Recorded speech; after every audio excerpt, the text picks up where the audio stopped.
Hey, hello guys, I am Bharti and welcome back to my YouTube channel that is Learn with Bharti. Guys, आज हम लोग जो बात करने जा रहे हैं वो है बायोलॉजी सब्जेक्ट के बारे में। जी हाँ, बायोलॉजी सब्जेक्ट। देखिए, जो हमारा कॉम्पिटिटिव एग्ज़ाम होता है उसमें हम देखते हैं चाहे वो एसएससी हो या फिर डिफेंस के एग्ज़ाम हो या फिर आपका कोई भी और अदर कॉम्पिटिटिव एग्ज़ाम हो, तो उसमें आपका जीके सब्जेक्ट तो आता ही आता है। ठीक है। और GK basically consist of various subjects, जिसमें कुछ आपके आर्ट्स के सब्जेक्ट होते हैं जैसे कि हिस्ट्री, ज्योग्राफी, कुछ इकोनॉमिक्स के सब्जेक्ट, इकोनॉमी हो गया, पॉलिटी हो गया, और जनरल साइंस होता है। गाइज, अगर मैं जनरल साइंस की बात करूं तो it comprises of 3 subjects, basically physics, chemistry and biology. अब प्रॉब्लम क्या आती है, अगर आप प्रीवियस ईयर के पेपर्स देखो एसएससी या किसी और एग्जाम के, तो फिजिक्स और केमिस्ट्री को मिला के जितने क्वेश्चन एग्जाम में पूछे जाते हैं उतने ही क्वेश्चन अकेले बायोलॉजी सब्जेक्ट से आते हैं। मतलब कि बायोलॉजी का वेटेज ज़्यादा है। लेकिन दिक्कत कहाँ आती है कि बच्चे इस सब्जेक्ट को इग्नोर कर देते हैं। रीज़न क्या है उसके पीछे? देखिए, जनरली इन कॉम्पिटिटिव एग्जाम की जो तैयारी कर रहे होते हैं वो बेसिकली या तो आर्ट्स के स्टूडेंट होते हैं, मेजॉरिटी जो होता है, या फिर आपके नॉन मेडिकल बैकग्राउंड के स्टूडेंट होते हैं, इंजीनियर एंड ऑल। कुछ मेडिकल स्टूडेंट्स भी करते हैं, बट मेजॉरिटी आपकी यही रहती है।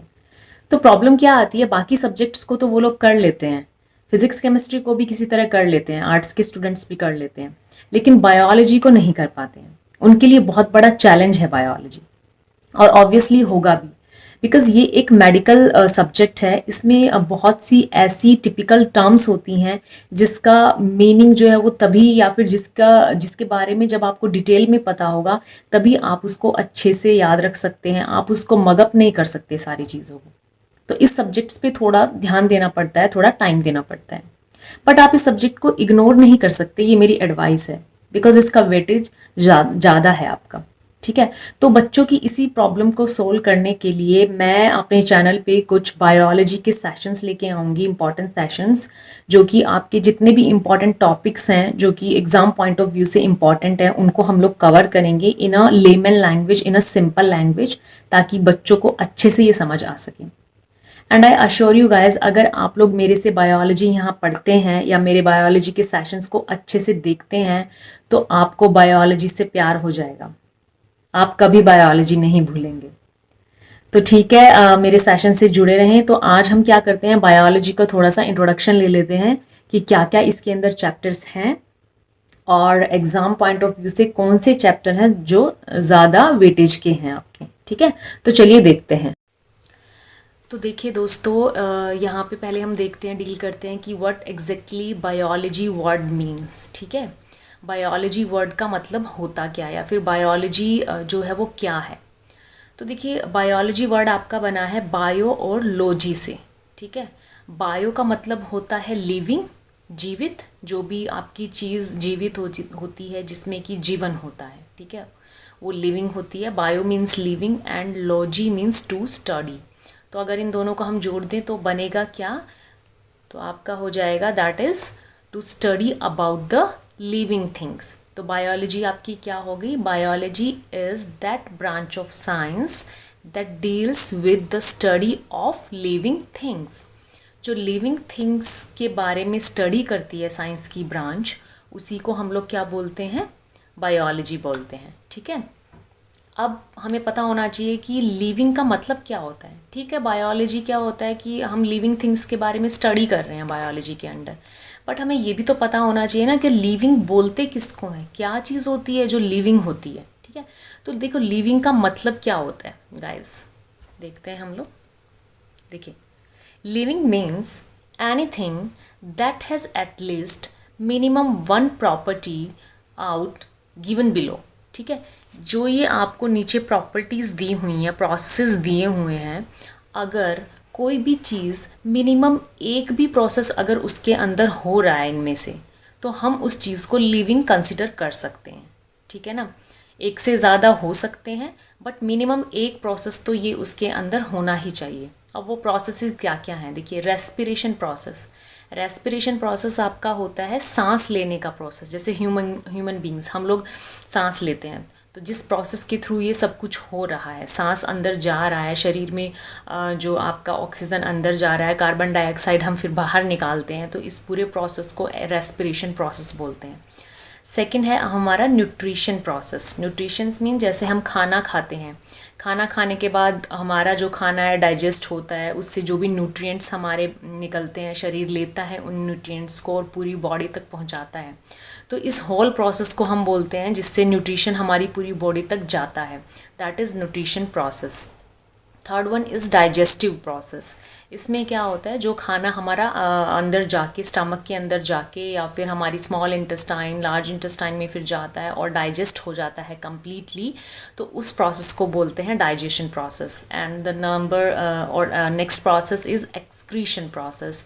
इसमें क्या होता है, हमारी बॉडी के बाहर जितना भी इसमें क्या होता है, जो भी हमारी बॉडी के अंदर वेस्ट प्रोडक्ट बनता है, वेदर इट इज़ यूरिन हो गया, तो वो हमारी बॉडी से किस प्रोसेस के थ्रू बाहर जाता है या कैसे बन रहा है, तो वो हमारा एक्सक्रीशन प्रोसेस के अंदर आता है। And the last one is growth. Growth you already know कि बढ़ना, जैसे हमारी हाइट बढ़ रही है, या फिर पहले बेबी क्या होता है, छोटा होता है, ठीक है, बर्थ जब होती है, फिर धीरे धीरे उसकी बोन्स ग्रो करती हैं या उसके ऑर्गन्स जो भी हैं अंदर के वो सब ग्रो करते हैं। इंटरनल ऑर्गन्स मतलब जैसे कि आपका हार्ट हो गया, लीवर हो गया, ये सब है, ये ग्रो करते हैं फुल्ली। तो इस चीज़ को ग्रोथ बोलते हैं। जैसे हमारे हेयर्स हैं वो बढ़ रहे हैं टाइम के साथ साथ, तो ये सब ग्रोथ के अंडर आ जाता है, whether it is physical growth और इंटरनल ग्रोथ। तो इन सभी प्रोसेसेस में से अगर किसी भी चीज़ के अंदर एक भी प्रोसेस हो रहा है मिनिमम, ठीक है, तो वो लिविंग कैटेगरी के अंडर आ जाता है वो चीज़। अगर ह्यूमन बींग्स की बात करें, हम लोग अपनी बात करें, तो हमारे अंदर तो ये सारे प्रोसेस होते हैं, तो ऑब्वियसली हम लोग तो लिविंग कैटेगरी के अंडर आते ही आते हैं। बट अगर हम लोग प्लांट की बात करें, तो प्लांट में भी आपका रेस्पिरेशन प्रोसेस भी होता है, न्यूट्रिशन प्रोसेस भी होता है, और आपका एक्सक्रीशन प्रोसेस भी होता है, ग्रोथ भी होती है, बट वहाँ पे डाइजेस्टिव प्रोसेस नहीं होता है। तो कोई एक प्रोसेस नहीं हो रहा, लेकिन बाकी चार तो हो रहे हैं ना। मिनिमम वन वाली कंडीशन तो फुलफिल हो गई प्लांट्स में भी, तो इसलिए प्लांट्स को भी हम लिविंग कैटेगरी में रखते हैं। तो समझ आ गई आपको कि लिविंग क्या चीज़ होती है। अब देखिए नेक्स्ट, वही मैंने देखिए बताइए एग्जाम्पल क्या होगा लिविंग का, आपका एनिमल हो गए, तो ह्यूमन बींग्स भी एक तरह से एनिमल्स के अंडर ही आते हैं। ऑल्दो हम थोड़े डेवलप्ड हो गए हैं, बट एक तरह से हम है तो एनिमल्स ही ना। तो एनिमल्स भी आपके लिविंग के अंदर आते हैं, और प्लांट्स भी, जैसे मैंने बताया, प्लांट्स में आपके सभी प्रोसेसेस होते हैं जो ऊपर मेंशन थे, लेकिन सिर्फ डाइजेशन प्रोसेस नहीं होता है, तो वो लिविंग के अंदर वो भी आ जाएगा आपका। अब देखिए, बायोलॉजी जो है ये एक ग्रीक वर्ड है, ठीक है ना, और this term biology is coined by Lamarck and Treviranus. Biology term, कई बार ये क्वेश्चन आपका पेपर में आ जाता है कि किसने क्वाइंड की थी, किसने ये बायोलॉजी टर्म, मतलब किसने इसकी खोज की थी, इस टर्म की, इस नाम की। तो वो आपके साइंटिस्ट थे लैमार्क एंड ट्रीविनियस।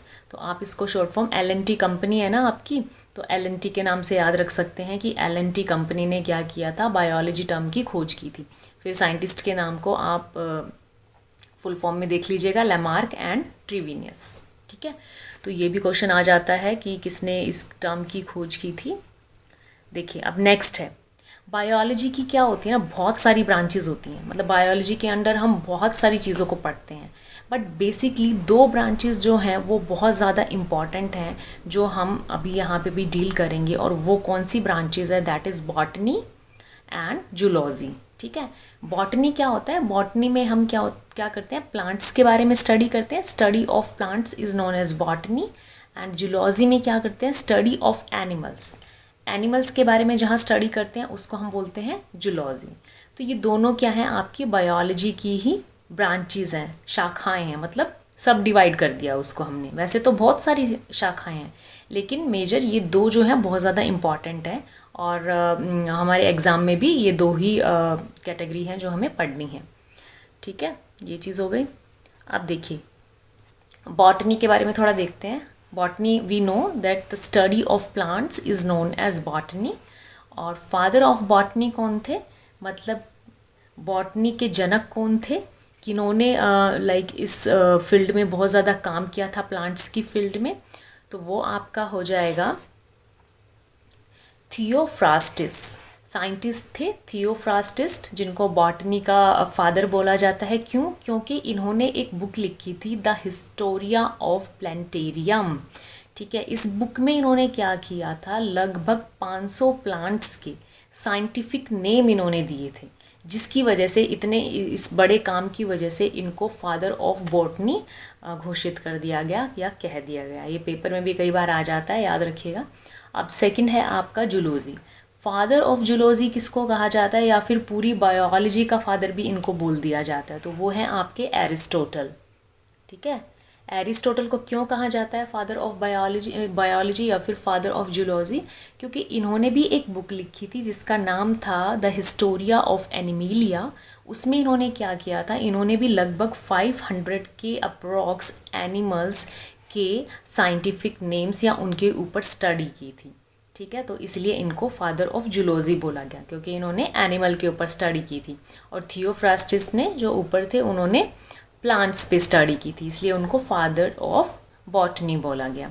ठीक है, अब बेसिकली क्या होता है ना, हमारे लिए जो ज़्यादा इम्पॉर्टेंट होते हैं वो आपके एनिमल, जैसे ह्यूमन भी एक क्या है, एनिमल ही है, तो इसीलिए एरिस्टोटल को फादर ऑफ बायोलॉजी भी बोल दिया जाता है। ठीक है ना, तो ये चीज़ आपकी एक शॉर्ट ओवरव्यू था बायोलॉजी टर्म के बारे में। अब देखिए नेक्स्ट आपका है कि बायोलॉजी में देखिए हमारे चैप्टर्स। ठीक है, कौन कौन से चैप्टर हैं जो हमें डील करने हैं।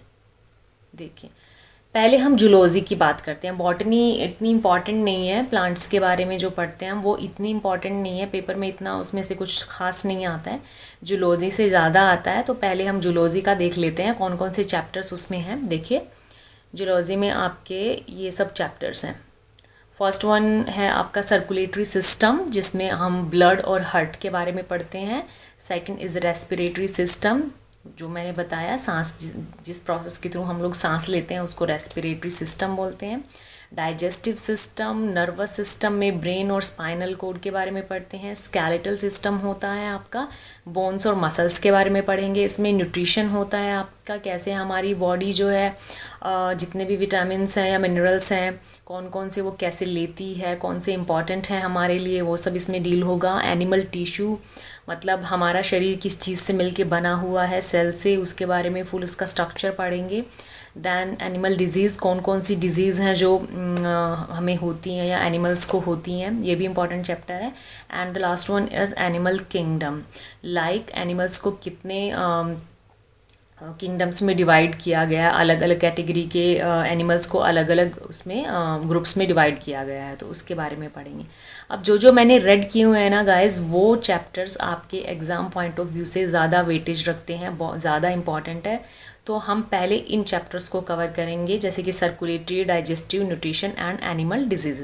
और इनमें से भी जो ब्लड है आपका वो सबसे ज़्यादा इम्पॉर्टेंट है, उसमें से बहुत सारे क्वेश्चंस बनते हैं। तो वो हम अपने जब चैप्टर स्टार्ट करेंगे अगले सेशंस, तो उनमें स्टार्ट करेंगे। पहला हम ब्लड ही स्टार्ट करेंगे। ठीक है, तो सेशन से जुड़े रहिए गाइस। ये आपको वीडियो कैसा लगा प्लीज़ कमेंट में बताइएगा। आज का वीडियो बस यहाँ तक ही ख़त्म करते हैं, मिलते हैं नेक्स्ट वीडियो में। तब तक के लिए tata, bye bye and take care.